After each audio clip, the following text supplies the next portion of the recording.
Olá pessoal, sejam muito bem-vindos ao podcast Pode Integrar. Eu sou Ronaldo Trescente e nessa oportunidade eu tenho a alegria, a honra de estar trazendo aqui, né, uma família que tem se dedicado à produção de café, e não é qualquer café não, é café especial. Por 2 anos, o melhor café do Brasil.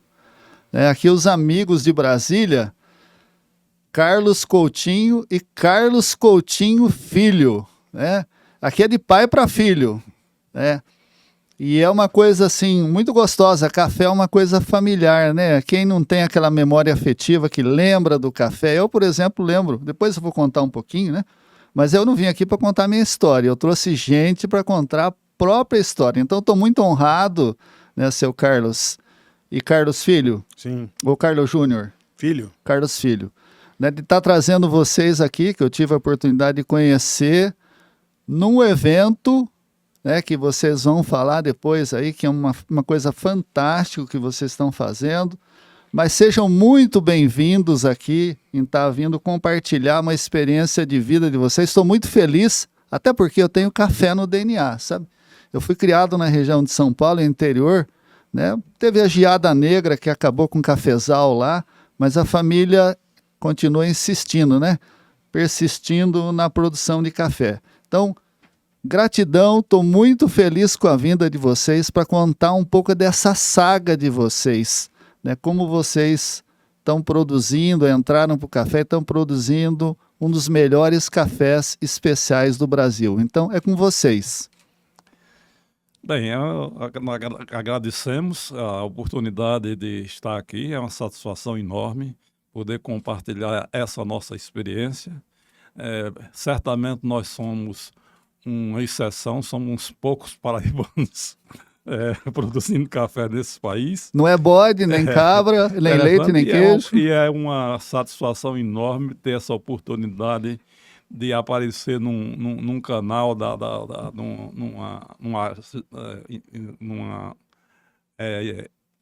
local, um veículo que tem a penetração que tem o seu canal. Muito bem, sou muito grato, né? E também, Carlos Filho, se apresente aí. Sim, como disse meu pai, uma satisfação recíproca, né? Tá aqui falando aí no canal de vocês, tão importante, e contando um pouco da nossa história, né? Afinal de contas, quando eu cheguei em Brasília, cheguei com 11 anos de idade, a gente perguntava na escola para as pessoas, para os colegas, né? Perguntava da onde você é, porque existiam poucos brasilienses, né? Verdade. Então, hoje em dia, a gente já sabe, quando a gente faz os nossos eventos, inclusive, que a cidade já tem muitos filhos, né? Então, exato. É uma honra estar aqui representando não só a nossa origem, como contamos muito essa história lá no nosso Minelli's Coffee Experience, de que nós temos dupla nacionalidade, né? Depois de tanto tempo aqui, a gente se considera brasiliense também. Obrigado por estar presente aqui com vocês. Muito bem, muito legal, né? Muito obrigado por vocês estarem vindo aqui trazer e compartilhar, né, uma vida dedicada à produção de café especial. Interessante, né? Como as coisas na vida da gente, a vida traz surpresas para a gente que a gente não imagina. Vocês vão contar que vocês viraram cafeicultor por acaso, né? Sim. E cafeicultor bom, mas eu fui criado com café.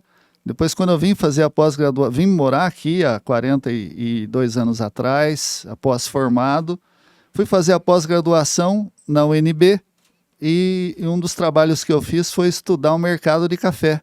E à época, então, ficava indignado como é que a gente poderia produzir café, exportar a $2 e comprar a cápsula a $50 o quilo, né? A Alemanha e a Itália não produzem café, mas são os maiores exportadores. Eu falava, mas não é possível, uma hora o Brasil, né? E o meu estudo foi justamente essa indicação de que a gente procurasse agregar valor e trabalhasse à época, então chamava café gourmet, não era intitulado como café especial. E aí hoje, então, estou trazendo vocês aqui que são campeões na produção de café especial, né? O Café Minelli's. E vamos entender um pouquinho dessa história, né? Carlos Coutinho, Carlos Minel. Seu Carlos, conta para nós isso aí, né? Fala um pouquinho aí, né, da sua trajetória pessoal. Quem é Carlos Coutinho, né? Que Aqui o senhor é conhecido como Carlos Coutinho. E lá na Paraíba, lá em Patos? Em Patos, só me conhecem por Carlos Minel. Certo. E por quê? O meu avô tinha um apelido, meu avô se chamava Hermenegildo, e tinha um apelido de Minel. E esse Minel foi transferido para os filhos. Então, meu pai e meus tios todos são conhecidos como José Minel. Então, ficou Minel. Mas eles não transferiram os nomes Minel para a geração seguinte. Dos filhos do meu avô, dos 10 filhos do meu avô, 5 homens e 5 mulheres, apenas um não tem o nome de Minel. Mas os netos não herdaram o Minel. O Minel morreu aí nessa fase. Como vocês falaram, foi a dinastia mais curta, né? Sim, sim. Um participante do nosso evento lá disse que então foi a dinastia mais curta da história. Foi. Mas, por incrível que pareça, como disse meu pai, o sobrenome sobreviveu nos filhos, porque, no fim das contas, lá na Paraíba, eu não sou filho do seu Carlos Coutinho, eu sou filho do seu Carlos Minel, e neto do seu Zé Minel. Esse nome acabou ficando com a família, apesar de retirado oficialmente. E como toda a família, tem o grupo de WhatsApp, a nossa não é diferente, e o nome acabou indo parar no grupo de WhatsApp. Nosso grupo de WhatsApp tem Minelis, e daí é onde surgiu o nome do próprio café, até porque o agricultor original é o meu avô, que era agricultor no sertão paraibano. Muito bem. Vamos lá, seu Carlos. Continua aí para nós. Tá legal essa história. Então, o Minel vem dessa história aí, vem daí, que terminou transferindo para o café, porque nós somos conhecidos como família como Minel, Minelis. A junção dos Minel da Minelis. Os Minelis. Eu vim para Brasília como funcionário do Banco do Brasil. Eu sou ex-funcionário do Banco do Brasil aposentado. Na área de crédito rural ou não? Não, eu trabalhei, eu vim para Brasília e trabalhei no Banco do Brasil na área de, hoje chamada tecnologia. No meu tempo chamava processamento de dados. Perfeito. Hoje é TI, né, que eles falam aí. Hoje é TI. TI, perfeito. Eu sou dos pioneiros no Banco do Brasil, na área tecnológica, na área de processamento de dados. Eu vim para Brasília, eu já trabalhava nessa área em Recife, saí lá de Patos do interior para Recife nessa área, e de lá eu vim para Brasília. Em 1986, foi criada a Secretaria do Tesouro Nacional, e eles então requisitaram os funcionários de todas as áreas. Tinha do Banco Central, o Banco do Brasil, Caixa Econômica, em todo lugar. E eu fui para a Secretaria do Tesouro. E na Secretaria do Tesouro eu terminei indo direcionado para essa área que cuidava de crédito rural. Em 87 acabou com a função de fomento do Banco Central, isso passou para o Tesouro, que eram os fundos e programas ficaram no Tesouro, e eu fiquei nessa área. E nesse trabalho eu conheci a agricultura, tive a oportunidade de conhecer a agricultura do Brasil inteiro. Viajei muito pelo Brasil inteiro, principalmente para o Sul, sendo uma cooperativista, discutindo e negociando dívidas rurais, todas aquelas crises daquela época. Eu vivenciei isso tudo, participei disso, e foi aí que eu me entrosei mais no crédito rural, porque eu não sou originário do Banco do Brasil, da área do crédito rural, que o Banco do Brasil ainda tem uma participação muito importante em toda essa área. Mas a convivência, mesmo no Tesouro, com essa área do Banco do Brasil foi permanente. E com o café, eu também tive uma convivência grande, cheguei inclusive a ser homenageado num evento lá em Patrocínio, certo? Conhecia, mas não passava pela minha cabeça, muito embora eu tivesse toda uma origem rural. Meu avô era produtor rural, meu pai era produtor rural, mas a atividade deles era originária lá na nossa região, semiárido, nordestino, sertão da Paraíba, tinha algodão, se plantava algodão, feijão e milho como cultura somente para o consumo, de subsistência, mas a cultura econômica era algodão, mas principalmente pecuária extensiva. Como, aliás, já existe uma literatura sobre isso, dizendo até um livro importante chamado que esse país foi colonizado na pata do boi. Todo o avanço para o interior se deu pela pecuária. E essa parte eu conheci um pouco, mas não me aventuraria a ser um plantador do café porque eu não tinha experiência para isso. Então, essa migração para a plantação de café foi uma coisa ocasional. Muito bem. A região sua lá de origem tem a criação predominante também de pequenos ruminantes, são, né, as ovelhas e caprinos, né? Caprinos e ovinos, né, seu Carlos? Sim, mas historicamente, ovinos e caprinos não era uma atividade comercial. Todas as fazendas criavam um pouco de ovino ou de caprino, mais para o consumo. Perfeito. E com um detalhe interessante, o caprino era mais explorado numa região específica lá da Paraíba, que chama-se Cariri. As regiões do Nordeste, na Paraíba, por exemplo, a parte mais litorânea chama-se Brejo Litoral. A parte intermediária chama-se Cariri. E a parte mais do interior, que depois que passa a serra, que é a parte mais baixa, que é onde chama-se de sertão. O caprino era mais criado nessa região chamada de Cariri. Na minha região de sertão tinha mais ovinos. Era muito comum a criação de ovinos, mas ela era mais destinada para o consumo das próprias propriedades, o consumo interno. Já o boi não, o boi já era criado como atividade comercial, já se vendia, mesmo quando na minha infância, já se vendia gado para os abates nas grandes cidades, inclusive para Recife, João Pessoa. Então o bovino já era criado, a criação de bovino já era uma criação comercial. Muito bem, mas e como é que o senhor chegou para o café? Como é que aconteceu essa história do café, então, na sua vida, né? Essa história do café foi casual. Eu comprei uma área aqui em Brasília, que está aqui no Rural Lago Oeste, que ainda hoje o café é lá, e rigou a função da área rural era mais de terapia ocupacional, quando tivesse aposentado. E tinha uns pés de café, e um dia o meu funcionário me pediu para conseguir umas mudas de café para consumo. Ele conseguiu, eram uns cafés abandonados, ele conseguiu recuperar ali e produzia para o consumo interno, consumo doméstico.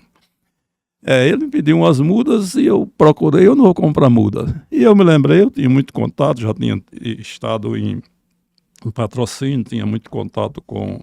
À época, os líderes da cafeicultura no Congresso eram Cila Brasileiros e Carlos Melles. Eram os dois deputados do café. Isso. E então falei com o deputado Silas sobre onde encontrar mudas. Aí ele disse, quando chegar a época de plantar, fale comigo.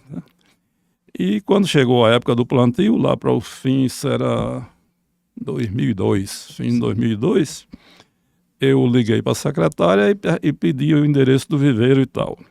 E ela, para minha surpresa, ela pediu o endereço da fazenda que ia mandar as mudas. Eu disse, não, mas eu não quero que ele mande as mudas, eu quero o local. Não, pode ficar tranquilo. E quando eu chego, não havia telefone, nessa época ainda não tínhamos celular, rápida, comunicação, né? Fácil. Chego lá no sábado, o meu empregado disse, o que é que nós vamos fazer com as mudas? Eu digo, plantar. Disse, não, mas veio muita muda. E nessa história, eu comecei a estudar, comprei inicialmente uma publicação da Embrapa sobre café e comecei a plantar café e tudo começou por aí. Essa é a parte do plantio. Posteriormente, no ano seguinte, eu descobri o viveiro do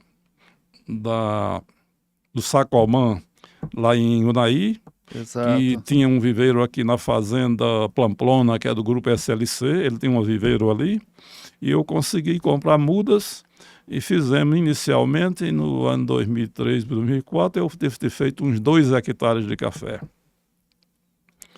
Posteriormente, nesse período, o CPAC lá me dava orientação, sempre que eu precisava de problema, Você tinha lá, já era o Dr. Guerra? Era o Guerra. Era o Guerra.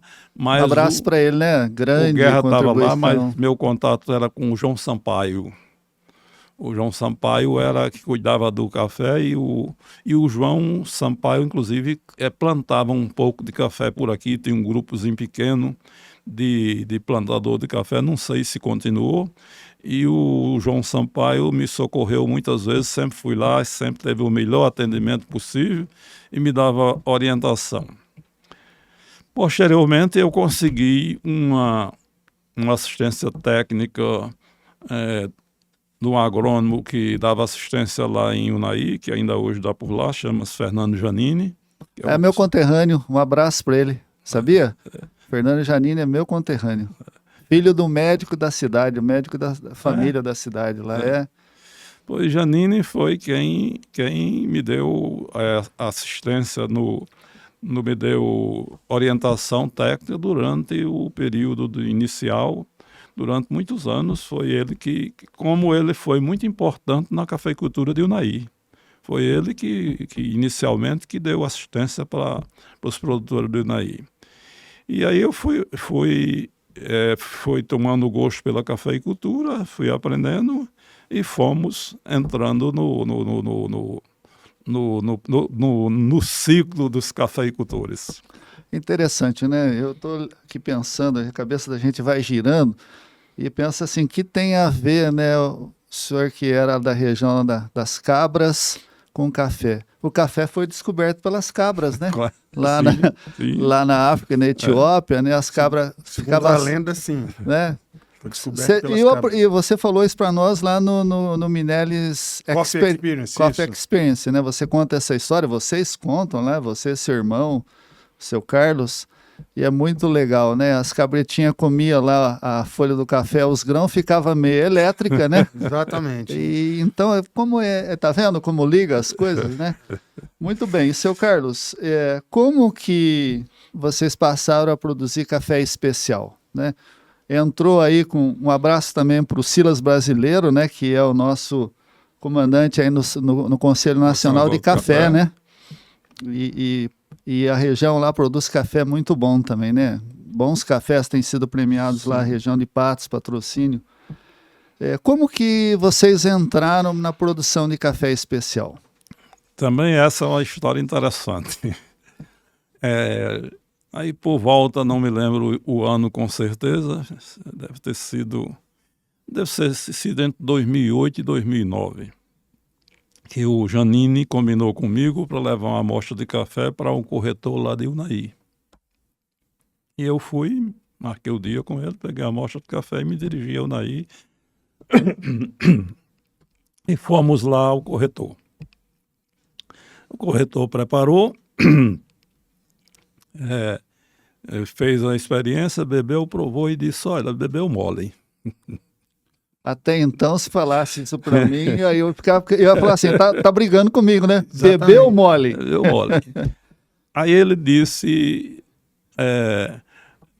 quer mandar esse café para a ilha? Eu não tinha a menor ideia do que era da ilha, das questões, nunca tinha vendido café, também, porque nos anos anteriores, uma pequena safra, eu vendia aqui mesmo, para a refação do Distrito Federal. Claro que quero. Mas ele não mandou o café para a ilha por acho que, não me lembro com certeza, mas me parece que foi uma questão de umidade. Correto. Mas eu vi o processo, como ele preparou, inclusive com aquelas peneirinhas classificadoras, fez aquilo tudo. Eu, no ano seguinte, tirei a amostra, entrei no site da Ilha, vi como era o encaminhamento e encaminhei a amostra para a Ilha. Certo? Sem muita pretensão, mas sempre fui muito ousado. Que legal. Mandei, recebi a informação lá por e-mail dizendo que a amostra não tinha sido aprovada, não sei porquê, mas um certo dia eu estava em São Paulo, até num táxi, lá no telefone tocou, era alguém da Ilha perguntando se eu tinha vendido o café. Não. Aí eu disse, quer vender? Eu disse, quero. Aí ofereceu lá um valor, salvo engano, era bem maior do que o mercado pagava. Preço normal. Aí eu fechei com eles. E o comprador na época perguntou, inclusive, se eu mandei uma amostra de natural de cereja, que essa parte nós já tínhamos, logo que eu já comecei com a separação do café, descascando o café, que comecei a pesquisar, e também o seguinte, o Janine incentivava isso. Correto. O Janine tem uma participação muito importante nesse processo. Eu mandei a amostra de natural e de cereja. Aí ele normalmente só compra café cereja, compra residualmente o natural, mas de modo geral só compra cereja. O cereja, para quem não conhece, é colher quando ele está vermelho, se ele for o grão vermelho, ou amarelo quando for a variedade amarela, né? O cereja é aquele café colhido no ponto maduro. Perfeito. É a fruta no ponto ideal. Então Correto. se colhe, aquele processo que a gente vê na televisão, nos programas, principalmente na Colômbia, na região montanhosa, onde ele está colhendo sempre a frutinha. Grão por grão, né? Grão por grão. Grão por grão. Na Colômbia. Na Colômbia. Ele escolhe o grão maduro, tira a polpa e seca só o grão polpa. Esse é um café mais nobre, é um café melhor do mercado. Mas o fato foi que eu mandei uma amostra de cereja e um de natural. E o comprador da ilha perguntou, seu Carlos, essa amostra aqui é de natural? Sim. Tem certeza? Sim, porque fui eu que se preparei e mandei. E ele me disse uma coisa que me marcou, que eu nunca esqueci. Ele disse, seu Carlos, esse natural é um dos melhores cafés que já entraram aqui. Que coisa, hein? Que show, hein? E realmente é o seguinte, nós tínhamos, e ainda hoje temos, o meu pessoal que trabalha comigo tem um cuidado muito grande com relação ao café. E a partir daí eu vendi para o Café para a Ilha. A Ilha tem um programa, inclusive a Ilha tem uma Universidade do Café, né? O senhor chegou a conhecer o seu Ernesto Trieste. Ele tem Ernesto Illy, não é? Tá certo? É o fundador. É o fundador. Hoje são os filhos, né? André, exato. Eu conheço a André, a Ana, mas o Ernesto eu acho que já tinha falecido quando eu comecei nesse processo. E aí eles têm um programa, eles têm um convênio com a USP com relação à questão do café, dá muita orientação. A USP é a Universidade de São Paulo, né? Sim. Universidade de São Paulo. Correto. Todo ano eles têm uma programação lá e eles fazem aqui umas programações no Centro-Oeste. Todo ano tem visita às fazendas e realmente aí ele tem uma influência muito grande nesse trabalho de seleção de cafés especiais. E, na verdade, eles deram uma grande contribuição para estimular a melhoria de qualidade com essa premiação, né, que eles oferecem, pagamento de preço diferenciado, né? É muito interessante isso. Maravilha. Queria que vocês falassem um pouquinho também, né, dos desafios enfrentados. Quais os principais desafios que vocês enfrentaram, né, nessa produção de café especial? Porque o café é uma commodity, né? E, de certa forma, quer dizer, a gente acaba nivelando por baixo. Produzir um produto especial, o senhor mesmo colocou, que requer mais cuidado, mais atenção. Né? E o mercado, como que foi isso de vocês enfrentar esses desafios, de fazer algo fora da caixinha, né? Que a gente fala, fora da curva, fora da caixinha. Como que foi isso? Esse ponto é um ponto muito importante para os novos cafeicultores do Distrito Federal. Normalmente, quem está em região cafeeira tem muito mais facilidade do que nós temos aqui. tanto com relação à experiência de plantio, de adubação, com relação a isso, mas principalmente na colheita e no pós-colheita. Aqui nós não temos máquina para colher nem para beneficiar. Hoje, um pequeno cafeicultor da sul de Minas ou das regiões tradicionais, ele tem cooperativa, tem associação, tem máquina, porque tem um detalhe. Esse é um grande problema. É você ter que comprar máquina para tudo. Certo? Numa escala menor, né? A máquina é um investimento pesado, né? Você precisa de lavador para despolpador, certo? Você precisa de secador. É bem verdade, em escala pequena, a melhor forma de secar ainda é terreiro. Mas você precisa depois de máquina de beneficiar, máquina de classificar, você precisa de uma série de equipamentos que isso, quando se trata de regiões cafeiras tradicionais, é tudo terceirizado. Terceirizado, Aqui verdade. você não tem nada disso. Você tem que arrumar um jeito de se virar. E para vencer essa situação, nós tivemos que ganhar escala. Outro problema grande, colheita, certo? Mas esse problema hoje de colheita é um problema nacional, é um problema mundial. É mão de obra? Mão de obra. O desafio da mão de obra realmente está complicado. Então, eu não tinha problema de colher café manual, de falta de mão de obra à época, lá por volta de 2010, por aí assim. Mas a questão trabalhista é muito complicada. Por quê? Porque, de um modo geral, eu estou numa região rodeada de chácaras. Sim. Então tinha muita oferta de trabalho dos chacareiros. Eles trabalham meio-dia, começa às 5 da manhã, trabalham até 10, 11, na base da produção, dá uma renda boa, então tinha muito. Mas esse pessoal não queria registro em carteira. Sim, porque tem os benefícios das bolsas X, bolsa Y. Não quer, como hoje não quer, está muito difícil. Isso hoje generalizou-se no país. Sim. Na época era mais difícil. Mas na época eles tinham dificuldade, era poucos dias, então ninguém queria carteira. E não tem condição de você manter um número grande de trabalhadores sem registro. Sem registro, você está correndo um risco. O Ministério do Trabalho. É muito elevado. E comecei a ficar assustado com isso. E isso forçou a compra de uma colhedeira de café. Mas eu não tinha produção que justificasse uma colhedeira de café. Mas à época o Janine, inclusive, me estimulou dizendo, não tem problema, você arruma espaço para alugar a colhedeira. E chegamos a fazer isso no primeiro e no segundo ano. Mas isso é muito trabalhoso. É verdade. Quem tem estrutura para isso e tal, mas você desloca... E você deixa de colher o seu no ponto certo para atender a sua prestação de serviço, complica, Sim, né? mas você desloca a máquina 100, 200 quilômetros, a máquina quebra, certo? Você não tem condição de... Então eu desisti dessa questão. Perfeito. E aí nós começamos a pensar, né? Já estava crescendo isso. A solução para... O caminho natural seria ganhar escala. Era comprar outra área e ampliar a área de café. E nós partimos nessa direção. Chegar a uma área que pudesse justificar a colhedeira, porque na realidade uma colhedeira de café hoje custa...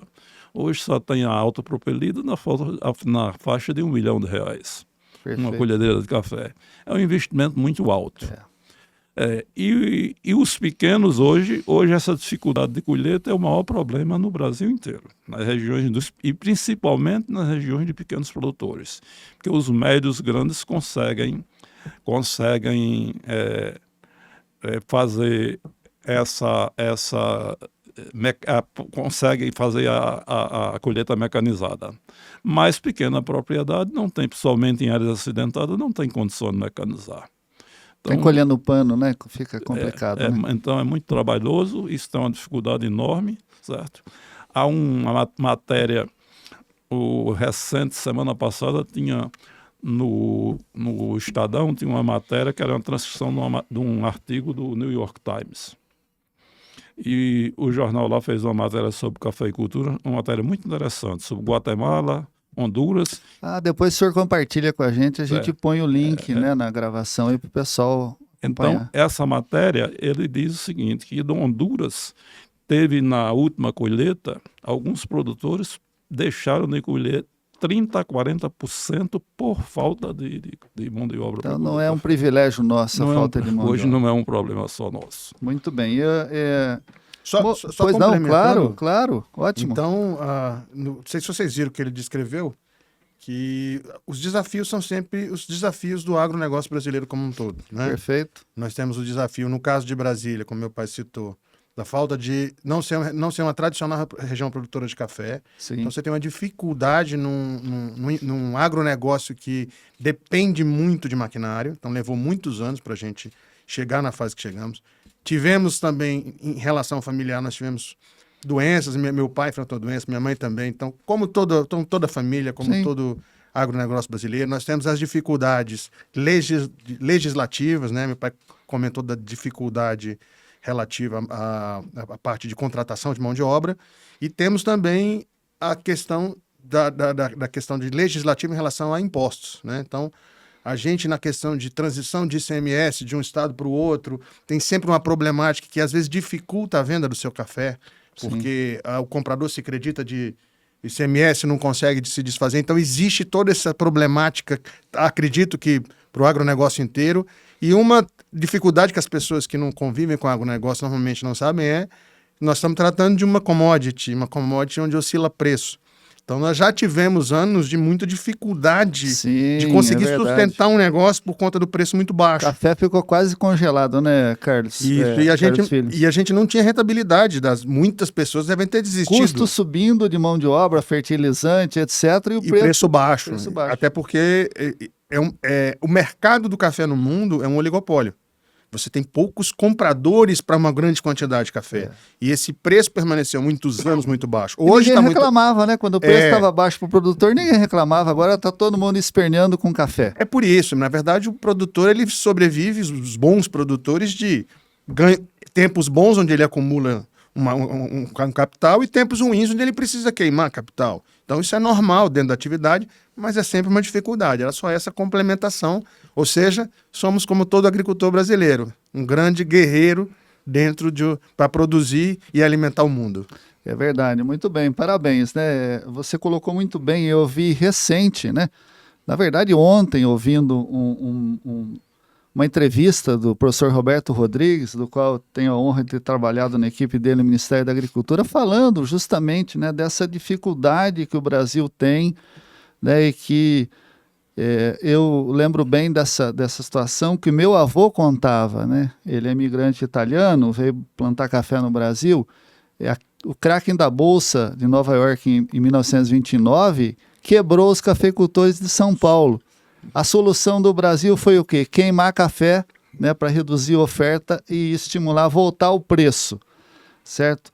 Então é complicada essa questão de mercado, né? Muita gente só lembra do produtor quando o preço sobe. Exatamente. Na hora que o preço está baixo, né, esquece que é o produtor que está lutando, enfrentando essas dificuldades para sobreviver, né?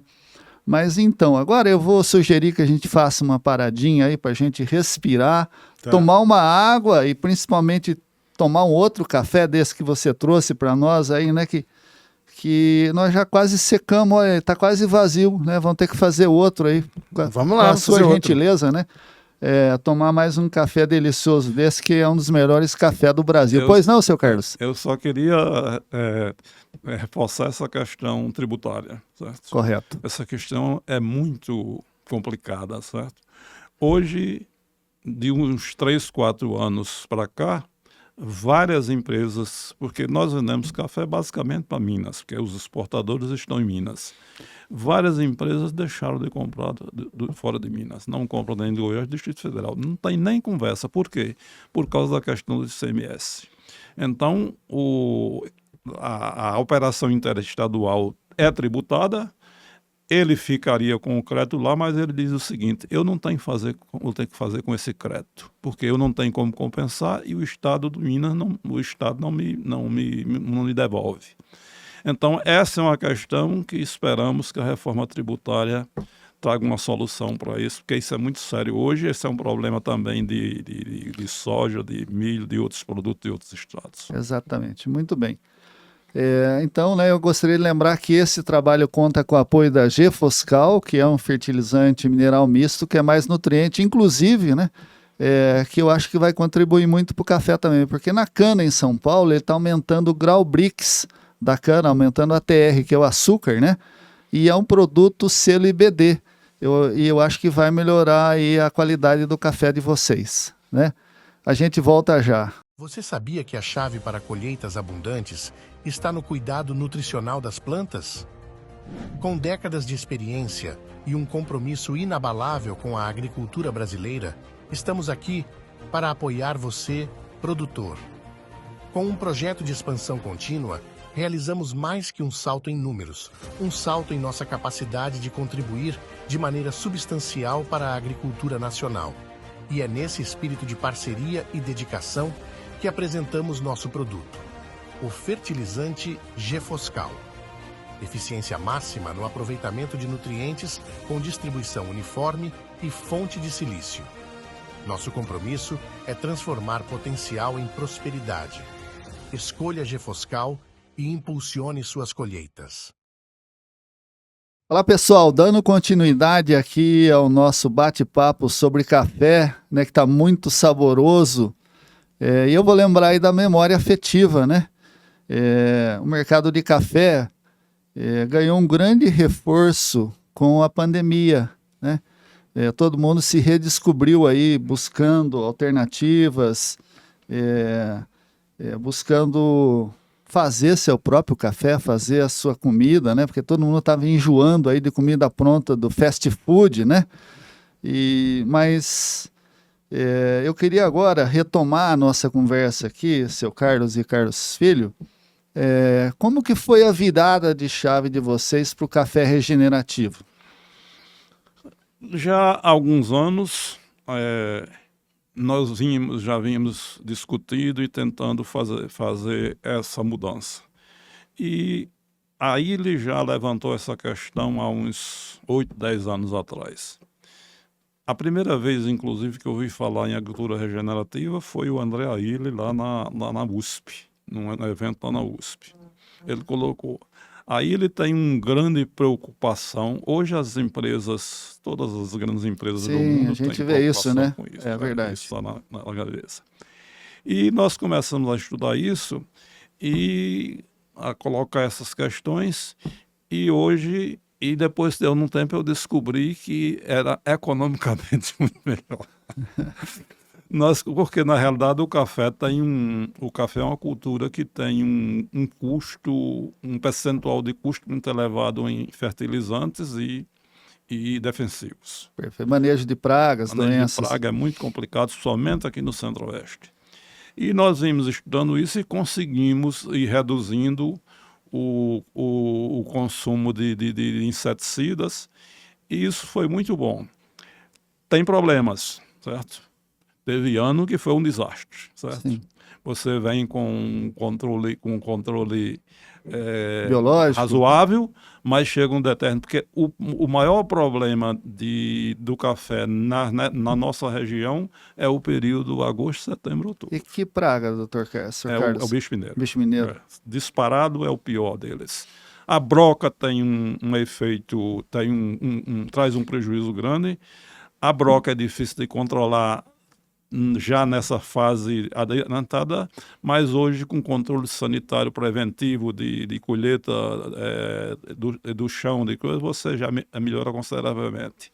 Mas o bicho mineiro no período agosto, setembro, outubro, novembro é muito difícil de controlar. O auge da seca para nós aqui, né, seu Carlos? Porque ele tem um detalhe, quando você chega nesse período que você tem alta insolação com alta temperatura, o ciclo dele diminui muito. E combinado com a eficiência dos produtos que cai de muito. Então você inclusive tem produto que a eficiência na hora quente cai para 20%. Perfeito. Então aumenta o custo, é muito difícil você controlar nesse período. E aí nós viemos já com a questão da regenerativa, colocando, agora hoje inclusive estão entrando com os coquetéis, que isso melhora consideravelmente. Você manter a vegetação nas entrelinhas do café, já ajuda no controle do bicho mineiro, além de ajudar também na questão de retenção de água no ambiente, é importante. Mas com relação ao bicho mineiro, nós estamos há 2 anos trabalhando com um produto muito promissor, que chama crisopídio. Perfeito controle, né? Através dos amigos naturais. Exatamente. O crisopídio, a Associação Mineira de Produtores de Algodão, ele foi desenvolver o crisopídio e começaram a fazer uma experiência de café. E nós topamos, nós concordamos, o nosso consultor Luiz Américo. Pazeto, é esse? Pazeto? Luiz Américo Pazeto? Luiz Pazeto. Um grande abraço para ele, que eu estou aguardando ele aqui em Brasília para a gente fazer uma visita para vocês lá e tomar um café lá na fonte. Luiz Américo hoje tem se preocupado bastante com toda essa questão, tem participado de todos os seminários sobre isso. Fizemos junto um curso de café regenerativo oferecido pelo GAS, junto com, né, a EPAMIG, patrocinado pelo BDMG, que é o Banco de Desenvolvimento de Minas Gerais. Foi um sucesso, viu? Mais de 1.000 colegas participando. Pois bem, foi ele que trouxe essa ideia do crisopídio lá da Associação dos Produtores de Algodão. Nós testamos um pouco na safra em 2023, certo? Fizemos uma parte. Em 2024 nós fizemos 5 aplicações. A partir de maio, junho, julho, nós fizemos 5 aplicações, porque no ano anterior nós paramos, acho que em setembro, e quando foi em outubro, novembro, veio a incidência de enorme. A chuva atrasou também, né, seu Carlos? A chuva atrasou. Esse ano passado nós fizemos 5 aplicações e nós conseguimos atravessar todo o período seco sem aplicação do inseticida. Que maravilha, então, hein? É muito promissor, ainda é uma experiência, mas tem sido muito promissora com relação ao controle do bicho mineiro com o crisopídio. Ele aplica com drone, vem todo mês com drone, é prático porque inclusive economiza diesel, economiza trator aplicando. E é preciso também, né? E o maior problema hoje de inseticidas é que eles eliminam os inimigos naturais das pragas. Exato. Então, esse é um desafio, não é fácil, certo? As experiências com relação ao café orgânico em grande propriedade ainda é uma coisa muito complicada, certo? Ainda é por causa dos períodos que você consegue controlar. Você consegue, com relativa facilidade, controlar o bicho mineiro durante 8 meses do ano. Mas você tem 4 a 4 meses do ano, principalmente, que são muito difíceis de controlar. Então, nós estamos ainda nesse processo, é um processo lento. Tem hoje, com relação às preocupações futuras, com relação ao café, já tem uma questão das barreiras vegetativas, plantar tantas fileiras de árvores para fazer um sombreamento relativo, porque o café sombreado, mesmo totalmente sombreado, primeiro ele é difícil de mecanização, você complica a mecanização e você tem problemas de produtividade. As experiências existentes sobre café sombreado são que a produtividade é muito baixa. Hoje, provavelmente, com a evolução tecnológica, com as experiências, provavelmente nós vamos conseguir vencer isso. Porque sem elevação de produtividade, sem melhoria de produtividade, nós não vamos sobreviver nem com café, nem com qualquer cultura. Além disso, né, Carlos Filho, além da produtividade, tem que manter qualidade também, né? Exatamente. Principalmente para quem produz café especial, é sempre um novo desafio. Até meu pai está colocando aí. Eu acho que o Brasil, a maior parte dos produtores, em que pese você ter, às vezes, um discurso contrário, mas o Brasil é um grande exemplo de equilíbrio entre produção rural e meio ambiente. Nós temos um código florestal que é referência do ponto de vista de preservação É ambiental. uma jabuticaba também, né, Carlos Isso. Filho? Exatamente, a gente tem essa dificuldade, mas é bom lembrar que os grandes desafios da década de 90 era alimentar o mundo, né? As pessoas esquecem que você tinha problemas crônicos em função dos preços dos alimentos, e o Brasil conseguiu, com tecnologia, com a atividade das empresas de pesquisa, com as Embrapas, com a Emater, a Emater no Brasil e a Emater DF, que nos acompanha e nos ajuda muito, conseguiu praticamente com uma área pouco maior, talvez, do que 20, 30 anos atrás, produzir várias vezes a quantidade de alimentos que produz hoje. Então, esse é um exemplo porque parece que é um problema que não existe mais. É óbvio, porque o preço dos alimentos ao longo do tempo diminuiu, Sim, caiu. perfeito. E isso é importante lembrar disso aí, que isso foi trabalho dos produtores rurais, da agricultura brasileira, principalmente da agricultura brasileira.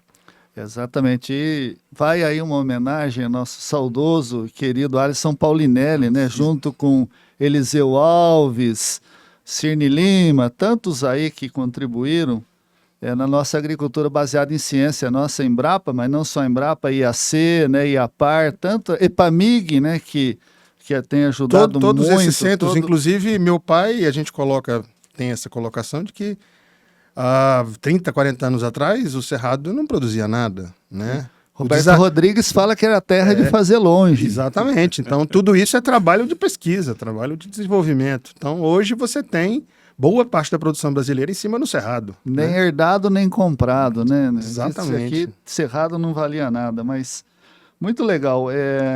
Eu só faria um acréscimo nessa questão aí. Sim. Toda essa investimento em pesquisa, todo esse trabalho seria inócuo se nós não tivéssemos gente com capacidade produtiva, com coragem de enfrentar esse Brasilzão e conseguir fazer tudo isso produzir. Verdade, seu Carlos. Aqui não é o programa do nosso amigo Raul Gil, né? Mas a gente tira o chapéu para os produtores, né? Exatamente. São guerreiros incansáveis, lutam, enfrentam as dificuldades e só são lembrados, né, quando o preço do produto sobe, né? Como diz no ditado, o pessoal só vê os tombos que a gente leva, mas não vê as cachaças que a gente toma, né? Exatamente. Então é isso, mas vamos lá, muito bem. Eu queria que a gente continuasse um pouquinho aí. Vocês falassem das vantagens que vocês perceberam. Vocês produzem bioinsumos na fazenda? Tem produção on-farm ou ainda não? Nós já fizemos umas experiências, certo, mas ficamos há uns 2, 3 anos, mas ficamos com receio de contaminação e paramos por aí. Ah, perfeito, perfeito. E a lei do bioinsumos ainda não estava aprovada também, né? Tivemos uma disputa o ano passado, aí conseguimos virar o jogo graças ao apoio da Frente Parlamentar da Agricultura, né? Da ABINS, o nosso presidente do gás, né, o Eduardo Martins, sim, e do Reginaldo Minaré, né, que lutaram. Eu acompanhei essa batalha aí, aos 44 do segundo tempo a gente conseguiu virar o jogo, né, e manter esse direito do produtor fazer a produção on-farm, mas é claro, né, isso exige controle, o senhor tem razão, né, a gente tem que tomar cuidado para não ter contaminação e jogar fora essa possibilidade do produtor fazer seu próprio bioinsumo, né, seu Carlos? Esse é um avanço enorme. Nós chegamos a produzir o BT e um outro lá, chegamos a produzir 2, mas em processo precário, e a preocupação com a contaminação nos fez parar. Agora já estão surgindo equipamentos pequenos que podem ser colocado em pequena propriedade, em associações, que isso é um já tem avanço cooperativas enorme. de produção de bioinsumos. Isso é um avanço enorme, vai reduzir custos e vai melhorar a questão do equilíbrio ambiental. Isso é muito importante, esse trabalho foi importante, eu acho que isso está pegando. Maravilha. Inclusive, com um detalhe, as grandes empresas do mundo estão muito preocupadas, ou seja, hoje já encontra muitos produtos biológicos na área do café. Nós temos, por exemplo, que já é usado em muitas outras coisas, a Balvéria também, que é um biológico, né? Sim, tricoderma e etc. Tricoderma, né? Tem série de produtos biológicos que já os grandes laboratórios estão partindo para essa área. Igual os genéricos, né? Exatamente. Igual os genéricos, na linha farmacêutica. Então, esse processo é um processo, a meu ver, irreversível. Ele é um processo natural e a questão da legislação foi um ganho enorme, com certeza. Eu quero mandar um abraço para a doutora Madalene Venzon, não sei se é bem esse o nome mesmo, mas uma grande figura, né, que ministrou aulas no curso de café regenerativo da EPAMIG, toda a equipe de café da EPAMIG, né, o pessoal que desenvolve essas novas variedades, Paraíso, etc., né, que estão sendo plantadas, que vem dando uma grande contribuição. E eu lembro lá do curso, né, que eles mostraram plantas que atraem insetos, né, que são amigos naturais de pragas e outros. Então é muito interessante isso. O senhor comentou, né, que hoje eu fui criado capinando café. Eu voltava da escola, tinha uma tarefa. Tinha tarefa da escola para fazer, mas antes tinha a tarefa de capinar café ou, né, de derriçar café, de varrer café, de abanar café, certo?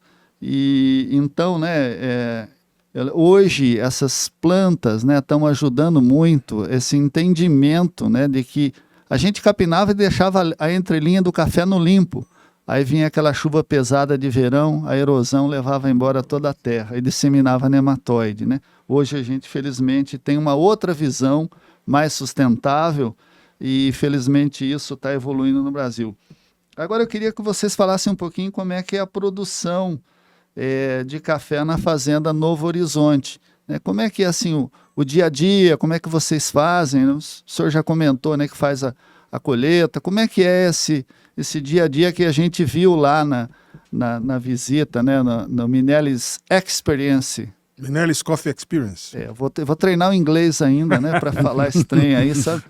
Mas ver se não desenrola a língua. Mas conta para nós um pouco como é que é o dia a dia. O café é uma cultura de muito trabalho. Tá?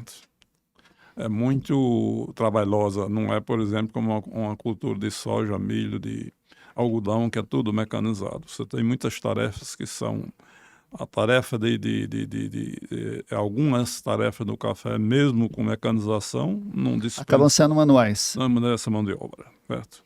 Tem muita questão que depende da mão de obra. Então é muito trabalhoso. Trabalhoso com relação à questão de fertilização. Claro, hoje você pode perfeitamente, na modernização, eu posso ter a maior parte da fertilização via irrigação. Correto. Certo? Mas nós temos o que de café irrigado no Brasil? 10%. Exato. Talvez uns 10%. Mas nós não temos condição de fazer a nossa, mudando a forma de expressar. A possibilidade que nós temos de fertirrigação é pequena porque a fazenda não foi projetada para isso. A irrigação não foi projetada. Nós estamos numa região também aqui de Planalto que tem pouca água disponível, né? A não ser se a gente armazenar ou tirar do subsolo, né? Você pode hoje sobreviver. Hoje está havendo uma tendência de reduzir a irrigação, a quantidade de água. Manter no período seco um mínimo para a planta sobreviver. Por uma questão de custos e por uma questão de dificuldade de água. Então essa é uma linha que arrigou a abraço do CPC. O Guerra já lançou há alguns anos, que era o estresse hídrico. No estresse eu já diminuo consideravelmente o consumo de água. Porque esse é um limitador grande, a questão de água. Correto.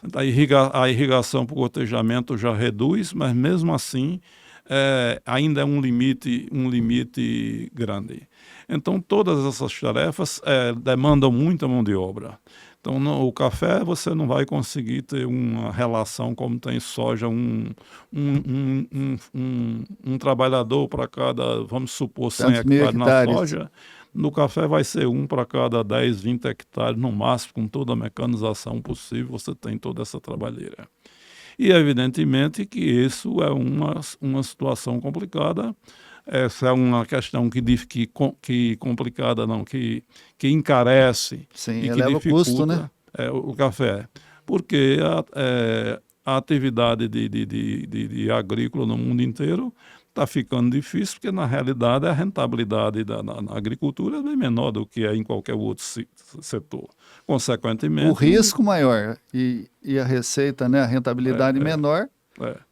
Então, a remuneração no campo ainda é bem menor do que na área de serviços, que ainda é bem menor do que na área industrial. Perfeito. Então, esse é um problema que o mundo está tendo. Um trabalho recente essa semana diz o seguinte, que vou trazer lá para a experiência do café. O café chega ao final numa cafeteria, que normalmente se discute muito isso, você chega ao final de um rendimento, vamos supor, de R$10.000 por saca de café. Mais ou menos isso. Você pegar o valor de um café expresso, multiplicar uma chácara de café, vai dar uns 10 mil mais ou menos. A mais. Mais de 10 mil. Mas vamos supor R$10.000. Isso. Na cadeia inteira o café chegou a R$10.000. Mas chegou o produtor quanto? Tirando essa alta de atual, que não é um preço normal, você pega um preço histórico, 1.000. Se pegar nos últimos 10 anos, não dá R$1.000. Então, a média do café, um produto que chega no ponto final a R$10.000, ele sobrou para a área primária, para a área rural. Todo o resto do valor foi agregado nas demais. Então, na verdade, né, alguém está se apropriando desse valor que não está sendo o produtor, né? Ao longo da cadeia. Todo mundo tem que ganhar, vamos ser sinceros. Né? Mas dessa forma aí, está matando a galinha dos ovos de ouro, né? Então, isso traz uma consequência, porque tem um detalhe, não é só um problema trabalhista, porque nós temos no café, 90% da produção de café é agricultura familiar. Perfeito. Certo? Então, não é nenhum problema de remuneração do trabalhador, é uma remuneração da atividade. Porque se eu tenho 90% da produção em agricultura familiar, o familiar que trabalha na cultura de café, ele não é um trabalhador, ele não é na renda do trabalho. Ele é um empresário, um pequeno empresário. E a remuneração dele está muito ruim. Então, esse é um problema que não é exclusivo nosso. O Vietnã está com esse mesmo problema. Perfeito. A Colômbia está com o mesmo problema. Por quê? As gerações jovens não estão querendo saber de agricultura. Tá certo, muito bem. Vamos lá. Então, eu queria que vocês falassem um pouquinho, né, como é que é essa parte do processamento, né, que vocês eu vou dizer assim, é uma empresa verticalizada, né? O Café Minélias é uma empresa que produz, processa, né, faz a torrefação e põe nos pacotes aqui que a gente encontra nos pontos de venda. Vocês vão falar um pouquinho disso para nós. Como é que é esse trabalho, né, de fazer a colheita? A gente, quando faz a visita lá, vocês explicam isso tudo direitinho, a gente tem a oportunidade de ver, visita a área de produção, vai naquele mirante lá que é bonito, né? Você olha assim, dá vontade de ter asa, né? E tomar um Red Bull para voar, né? Mas toma café que é melhor, né? Mas então falem um pouquinho para nós desse trabalho que vocês têm, como é que vocês fazem, né? Todo o processo. Você só não vende o café direto, mas você tem os pontos de venda. Por enquanto. Ainda não, por enquanto, por isso enquanto, mesmo, por enquanto. Na verdade, a parte de produção, meu pai até hoje toma conta, resolve. Então, a gente tem café é uma cultura anual, né, no Brasil, que tem colheita mecanizada e a questão de ter basicamente 2 estações do ano. Então, a gente passa o ano inteiro para ter uma colheita aqui por volta agora de maio até final de julho. E já está seco, né, Carlos, filho? Esse período a gente não chove quase aqui, né? E a gente percebeu, esse dado que meu pai colocou aqui, de que outras partes da cadeia do café tinham uma remuneração muito melhor do que o produtor, que corre muito mais risco. E a gente resolveu verticalizar, né? Minha mãe, junto com meus irmãos, né? A gente resolveu pegar o nosso próprio café, até por um pedido dos brasilienses, tá? Porque quando a gente ganhou os prêmios, 2 vezes campeão nacional, né? Tanto do prêmio Ernesto Illy, né? Quanto do prêmio da Olan Coffee, que é uma concorrente, uma grande empresa de café do mundo. Então a gente resolveu que, até porque as pessoas perguntavam como é que eu faço para tomar esse café, e a gente tinha que dizer, vai para a Itália, vai para a Europa, né? Porque vai para a Itália para voltar para cá? Pois é. Pelo amor de Deus. E aí a gente... toma café de licitação é o pior café que tem no Brasil. A gente vai no Ministério da Agricultura e toma um pior café. Eu vou na Embrapa tomar o café do Guerra lá, sabe? Embrapa Café. Exatamente, as pessoas reclamam muito. Então a gente resolveu, começamos a estudar, fazer cursos, né, em termos de torrefação de café, quem eram as principais referências, programamos e criamos a nossa própria marca, né? Aí vem toda a história já contada, o nome da marca tem a ver com o nome da família, com a agricultura, que é o Café Minelis, e a gente passou a produzir, a torrar o café e fornecer para diversos pontos, tanto em Brasília quanto já alguns pontos no Brasil, de venda de Café Minelis. Então a gente resolveu pegar o café premiado e trazer para o consumidor brasileiro, de origem única, né, que somos nós, o nosso café produzido aqui no Distrito Federal.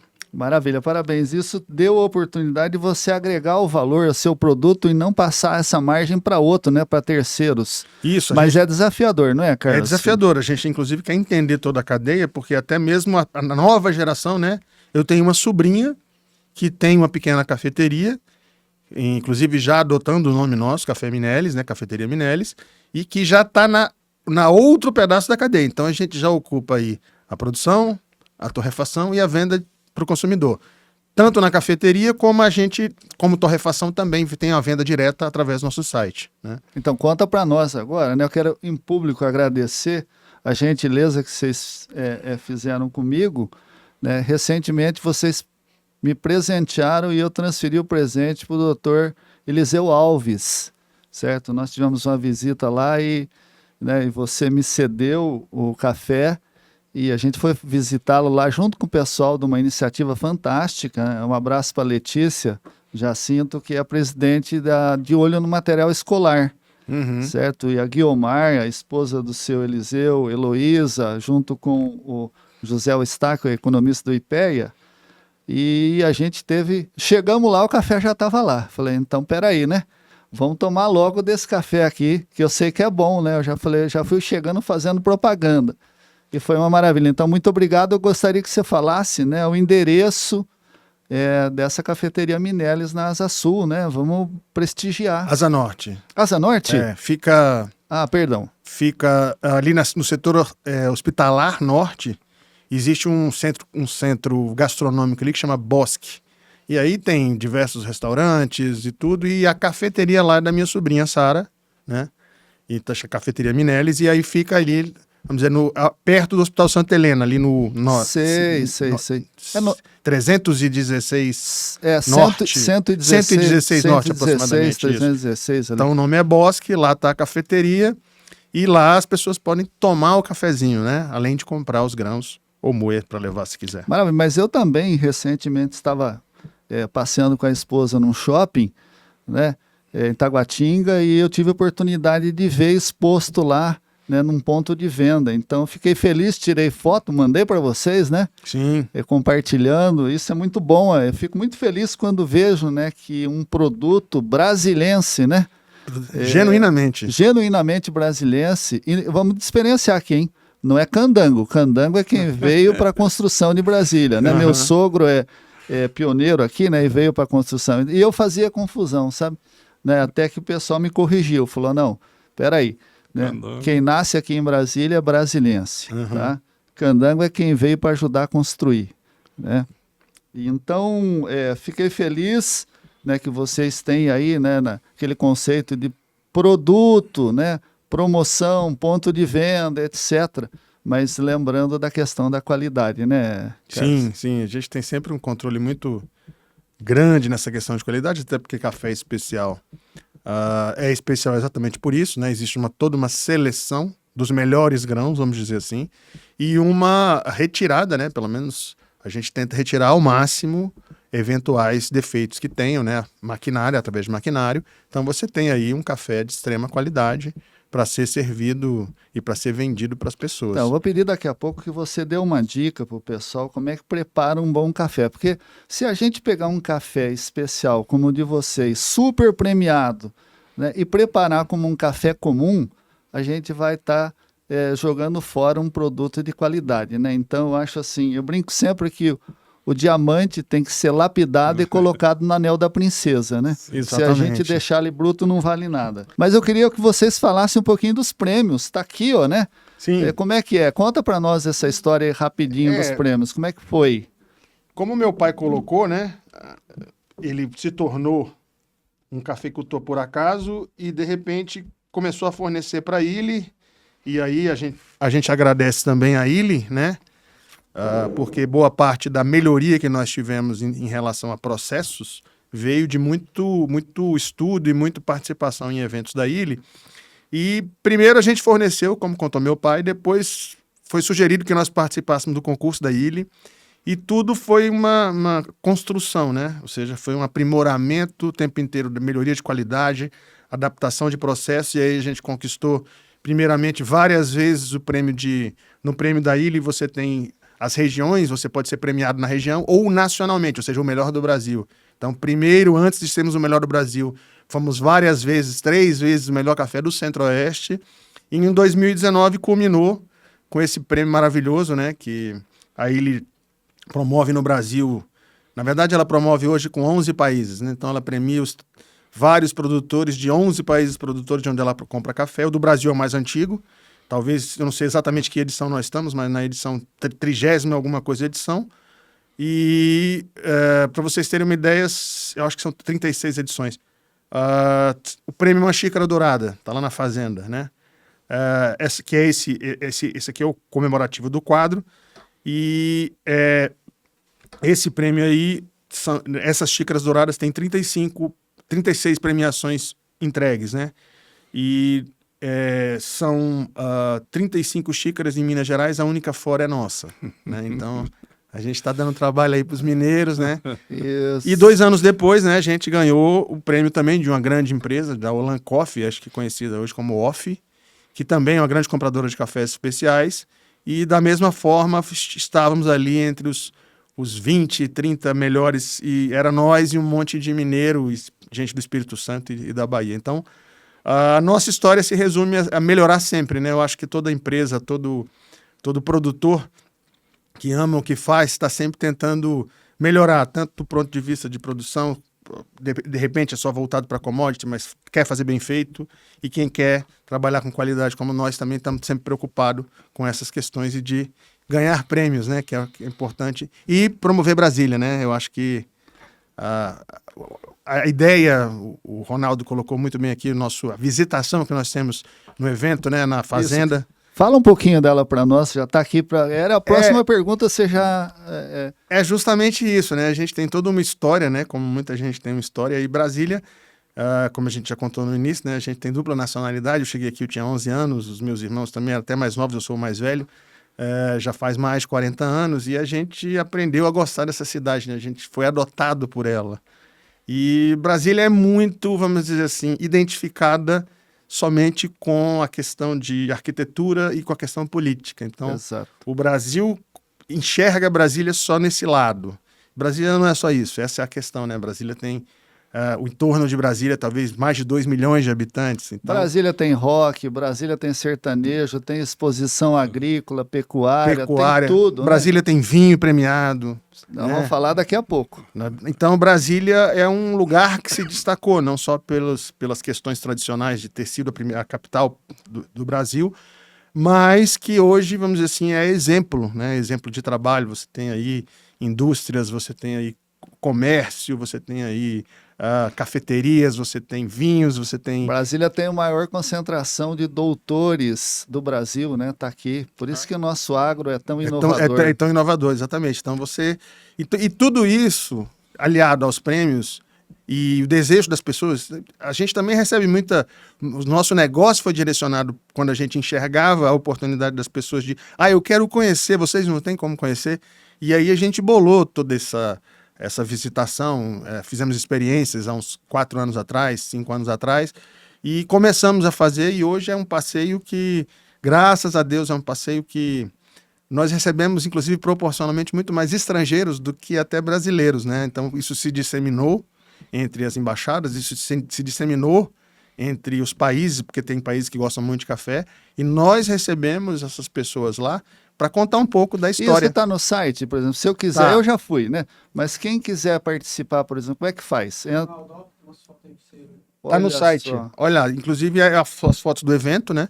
Tá no site, tem informações sobre a visita e sobre o que é, quando que é, e inclusive você consegue acessar e identificar Se o inscrever? dia que Eu tem. posso me inscrever se eu quiser Pode. pro próximo que vai ter. Quando vai ser? Sábado que vem, se não me engano. É uma vez no mês? Não, a gente faz mais de uma vez no mês. Mais Nessa de uma. época em que você tem a época de colheita, onde você tem realmente os frutos, você consegue enxergar os frutos, a gente faz de 2 a 3 eventos por E é mês. gratuito? Não, existe uma taxa, a gente... Ah, sim, mas é uma taxa simbólica praticamente. É um valor, é porque a gente, na verdade, passa a manhã inteira com as pessoas ou a tarde inteira. Perfeito, tá certo. E nós temos aí um mini curso, nós temos um lanche muito famoso, café à vontade, E ainda no final ganha um pacote. Isso, ainda tem um presentinho de café, um souvenir de café. Então, por isso que a gente traz esse valor de inscrição. Mas, graças a Deus, até hoje ninguém nunca falou aqui. Pelo contrário, diz, nossa, é muita coisa para esse valor. Pelo aí. que a gente aprende, eu posso atestar isso, né? Eu fiquei surpreso com a qualidade, né? Com o trabalho tão bonito que vocês fazem. Parabéns, né? E tem sempre indicado pessoas participar. Agora, eu vou falar um pouquinho também, né? Eu estou na expectativa, né? Eu ouvi falar que café com vinho dá muito certo, né? E a gente, né, seu Carlos, lembra que nós falamos uma vez lá de tentar conciliar isso do café Minelli ser servido lá no restaurante do nosso amigo Ronaldo Triaca, né, que produz o melhor vinho artesanal tinto do Brasil, ganhou, né, em 2023. E assim como vocês estão fazendo os mineiros ficar com dor de cotovelo, ele está fazendo os gaúchos também, né? Ficar com dor de cotovelo do vinho. Isso é bom, né? Eu acho assim que a concorrência é muito legal para estimular a melhoria de qualidade. Eu estou esperando ele vir para cá também, trazer a experiência dele aqui, né? Essa saga dele na produção de vinho, né? Em tão pouco tempo de produção, já ser premiado e hoje, né, já está aí no circuito a enologia, né, o enoturismo, como vocês têm esse papel tão bacana. Eu queria, né, que a gente já está caminhando para o final, a gente pudesse, né, como vocês estão vendo essa questão hoje, que a gente está tendo uma intensificação de intempéries, né, mudança climática, não sei se está mudando mesmo, mas assim, a gente vê a temperatura elevada, como é que vocês veem essa influência na produção de café? Como é que vocês estão analisando, percebendo isso, né? Fala um pouquinho disso, como é que vocês percebem? Está tirando o sono de vocês? Que medidas vocês estão tomando? Como é que vocês enxergam? Nós vamos ter a COP30 aqui no Brasil, né? Para olhar essas questões climáticas. Isso pode afetar a produção do café? Nos últimos anos nós já sentimos isso. Evidentemente eu não tenho uma experiência, um histórico muito longo, porque a controvérsia com relação a alguns... Tem se levantado algumas controvérsias sobre essa questão, mas o fato é que os últimos anos foram complicados. Nós tivemos o ano passado, por exemplo, foi o ano passado que a chuva parou em fevereiro e o café secou todo e caiu. Nós tivemos na última safra 30% do café do chão, recolhido do chão. Então, há uma série de problemas. Perde produtividade e perde qualidade, naturalmente, por causa disso, perde né? qualidade. Essa matéria que eu me referi anteriormente, eles mostram que esse problema está grave em Honduras, e foi grave na Honduras e Guatemala. A questão no Vietnã também tem grande influência de questões climáticas. E nós estamos pensando nisso, já vem alguns anos sobre isso. E uma das sugestões é aquela de criar as barreiras de vento de tal sorte. O vento resseca a terra, né, seu Carlos? A agricultura regenerativa ajuda nisso. É semelhante à questão que a agricultura regenerativa no café é uma nova abordagem com relação ao plantio direto. Exatamente, é recente, né? Acho que a gente precisa caminhar. O plantio direto na palha, surgido lá aqui no Brasil na década de 70, 80, que hoje Consolidou, né? Consolidou. É um processo onde você cria muita massa que protege o solo, diminui a erosão, diminui a Evaporação, né? temperatura. Isso para o café é muito bom. Perfeito. Isso é bom. Mas, além disso, essa questão de reduzir, porque poderia dizer até o seguinte, o café não tem grande problema com a temperatura em processo normal. Mas eu falei da safra anterior com relação ao cair, mas esta safra tem uma grande influência da temperatura de outubro. O café na sua origem, é sombreado. Exato. Ele está nas montanhas africanas, em áreas sombreadas. O café não tem, segundo a literatura, segundo os estudos, o café não sustenta a florada ou não dá prosseguimento à florada em temperaturas acima de 34 graus. E nós temos uma floração aqui justamente no período setembro, tudo de mais alta temperatura. É aquele tirar pica-pau do toco, né?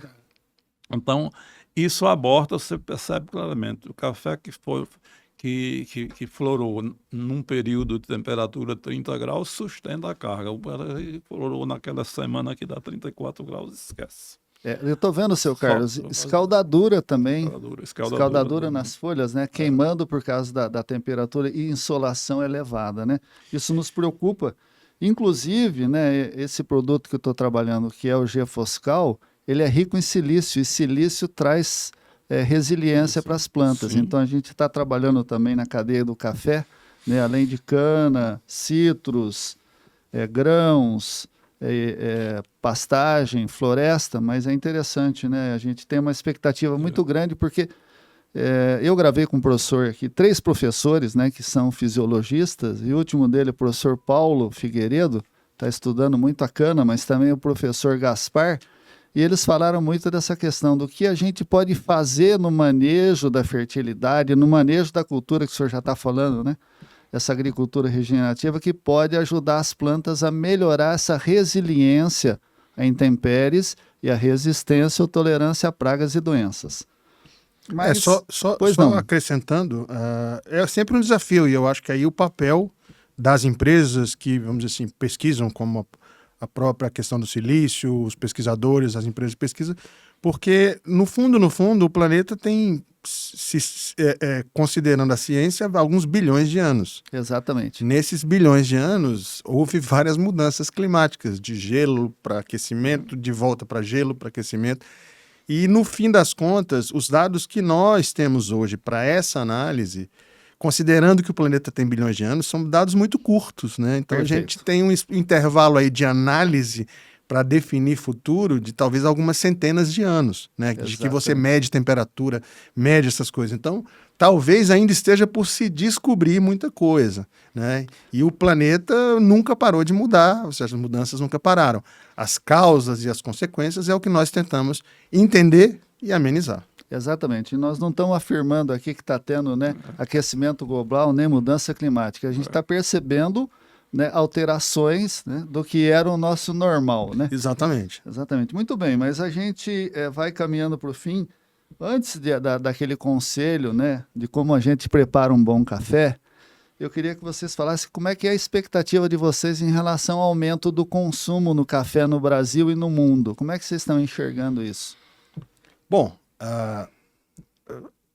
o café, nós temos hoje, até a gente fala muito do preço, né? Hoje o preço está caro. Eu não gosto de falar preço caro, sabe? Eu acho assim, nem comprar barato, nem vender caro, é preço justo, né? Mas você tem hoje um problema que é uma junção de fatores de oferta e demanda. Exatamente, né? exatamente. Você tem aí a oferta... Já vi que você é economista. Sim, com certeza. Somos 2 economistas aqui, né? Na verdade, tem um terceiro irmão que tem mestrado em economia. Então, tem toda essa questão tá na de... veia, Tá na veia, exatamente. Então, você tem aí um crescimento de demanda que não para, né, ao longo dos últimos... Chinês está gostando de tomar café, né? Exatamente. Os asiáticos, em geral, estão aumentando o consumo de café. Então, você tem um consumo de café que não para de crescer. Tudo bem, é uma taxa de 2%, 3% ao ano. E você tem uma oferta com dificuldades. Primeiro que café tem uma área específica do planeta que produz. O café não é produzido em outras regiões por uma questão de adaptação climática, né? E você tem, como meu pai falou, problemas de continuidade da lavoura por conta de remuneração e dos jovens ficarem. Então você tem redução de produção de café em alguns países. O Brasil, graças ao Brasil, o mundo tem café. O Brasil, se você prestar atenção, no ano 2000, a Colômbia produzia em torno de 9 milhões de sacas de café e o Brasil produzia 20 e alguma coisa milhões de sacas de café. Hoje, 25 anos depois, a Colômbia produz menos café do que no ano 2000, produz 500 mil sacas, se não me engano, a menos, e o Brasil produz quase 60 milhões de sacas. Então, o Brasil se desenvolveu graças a, voltando de novo, ao produtor rural, que as empresas de pesquisa se transformou. O Brasil produz 1/3 do café do mundo, mas o consumo vem crescendo. Nós temos tido problema, como foi colocado aqui, nós temos tido problemas de doenças, nós temos tido problemas climáticos, às vezes geada, às vezes calor excessivo, às vezes seca, e o pouco estoque que existia ao longo do tempo foi consumido em alguns anos e hoje o estoque de café é muito pequeno. Então, existe essa questão de você ter uma oferta limitada para uma demanda que cresce o tempo inteiro. Maravilha, muito bem. Bom, por fim, né, eu gostaria que você, né, principalmente, falasse para nós qual a dica aí, que conselho você daria, primeiro, né, para quem quer produzir café, certo? E depois a dica para os consumidores preparar um bom café. O que é produzir café? A dica para produzir eu vou passar para o produtor. Perfeito. Para fazer o café, fica comigo. Muito bem, isso aí, vamos lá. Tem um grupo, eu queria aproveitar para fazer ênfase, um grupo que está estimulando a produção de café no Distrito Federal, de pequenos produtores. Isso é muito importante para nós. Primeiro porque o café é uma cultura que se enquadra bem nessa situação do Distrito Federal. É uma cultura de pequena propriedade, certo? Que é uma espécie de cachaça, é uma coisa interessante, e nesse contexto esse grupo nasceu lá, nós estamos no Núcleo Rural Lago Oeste, onde criaram uma associação chamada Elo Rural, que está com todo esse trabalho de estímulo ao café, tem feito um trabalho maravilhoso com relação a isso. E nós precisamos estimular esse aumento do café a nível de Brasil, porque há uns anos atrás, o André Ailton, no evento dele lá, fazia umas projeções sobre o consumo de café 2030, qual era, e dizia que naquele intervalo, não sei se era 2030, o consumo de café iria crescer 20 milhões de sacas. O consumo ia crescer, 20, 30 milhões de sacas. E então um produtor perguntou para ele, disse, e de onde vai sair esse café? Ele disse naquela época, no mínimo 50% daqui. Do Brasil. Do Brasil. Certo? Então, isso é uma coisa importante para o Brasil. Oportunidades, né, seu Carlos? Oportunidades, né? Sim, oportunidades. As regiões de café no Brasil são regiões muito interessantes, muito ricas com relação de renda, distribuição de rendas e participação social. O café é uma riqueza enorme, não só do ponto de vista econômico, mas do ponto de vista social, do ponto de vista de associativo, de todos os ângulos. O café é uma cultura muito importante. Vale lembrar que o café financiou o desenvolvimento industrial de São Paulo, né? Com certeza. E do Brasil. E do Brasil. E do Brasil. Vamos lá, nós estamos no final e será que vai dar certo da gente brindar com café? Estou esperando aqui, estou olhando para o Henrique. Eu acho que vai, a gente vai trazer aí, já brindamos antes, brindaremos depois. Vamos lá. Mas a dica que fica, né? O que nós tomamos é uma infusão, normalmente, de várias formas, da semente do café torrado, né? Então, a dica, talvez pesquisar, nós temos algumas dicas no nosso site de cada método de café tem uma característica distinta, né? Apesar das pessoas... existe, obviamente, quem toma o café mais tradicional, mais simples, coador, que compra no mercado, ok. Mas também quem quer se aprofundar no tema tem que entender exatamente que tipo de método quer fazer. O método mais feito no Brasil, tá, gente? Até pela nossa experiência em feiras e tudo, os brasileiros consomem principalmente o café coado.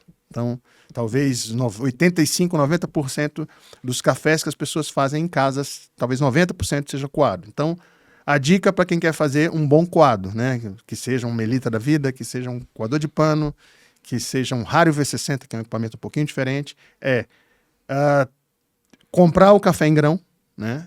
Comprar um moedor de café. Por quê? Porque cada modalidade de café tem uma moagem adequada.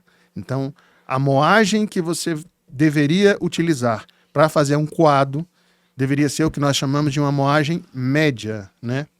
O que é uma moagem média? É o tamanho do grão, do pó de café depois de moído.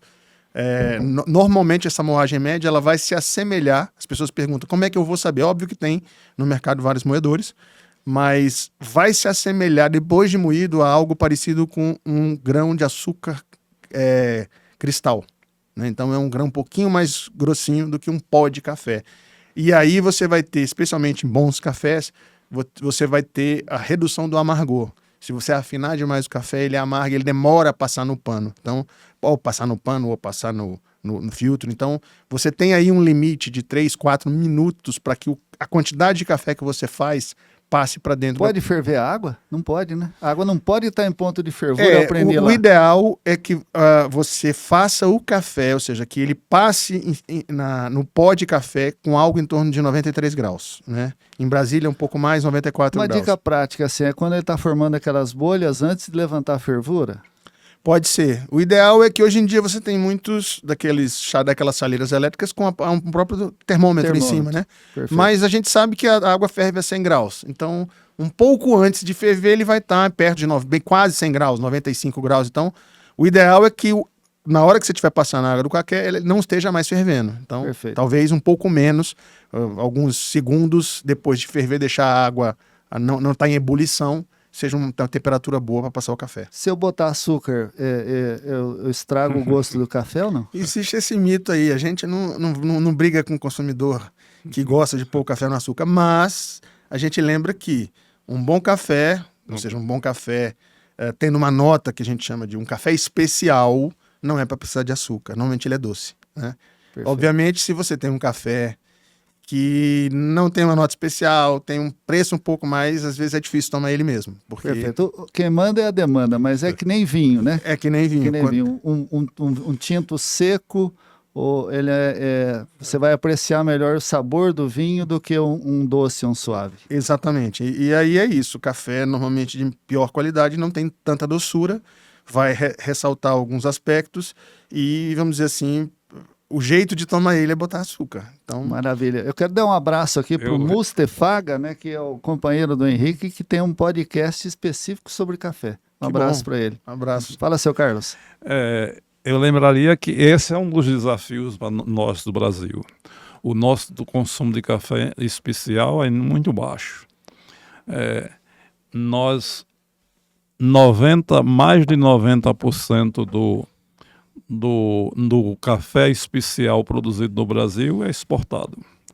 Então, nós precisamos aumentar o número de cafeterias no Brasil, ainda é muito pequeno, felizmente está crescendo, e quem está estimulando isso são as novas gerações. Isso é importante, porque nós somos um grande produtor e consumidor de café commodity. Perfeitamente.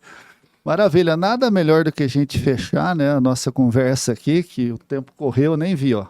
Certo? Brindando, né, com um café especial, Café Minelis. Ô, Henrique, chega aqui, Henrique. Aparece aqui para você brindar também, ó. Brindar aí, ó. Bom consumidor. É isso aí. Quem gosta, né, quem tem café no DNA. Gente, eu gostaria de agradecer, então, seu Carlos Filho, muitíssimo obrigado pela gentileza de vocês, parabéns pelo trabalho que vocês estão conduzindo aqui, né? Essa excelência no café, a gente fica muito orgulhoso, né? Sendo naturalizado brasilense, né? Que eu vim para cá há 40 anos, sendo filho de cafeicultor, neto de cafeicultor, que veio para o Brasil plantar café lá em São Paulo, meus avós, né? E um grande abraço a todos. Muito obrigado, e eu gostaria de lembrar que esse trabalho conta com o apoio da Gefoscal, que é um fertilizante mineral misto, que é mais nutriente, rico em silício, cálcio, enxofre e fósforo, né, que vai ajudar a melhorar a qualidade do café do Brasil. Muito obrigado, fiquem com Deus e um grande abraço a todos. Obrigado, Carlos Filho, obrigado, seu Carlos.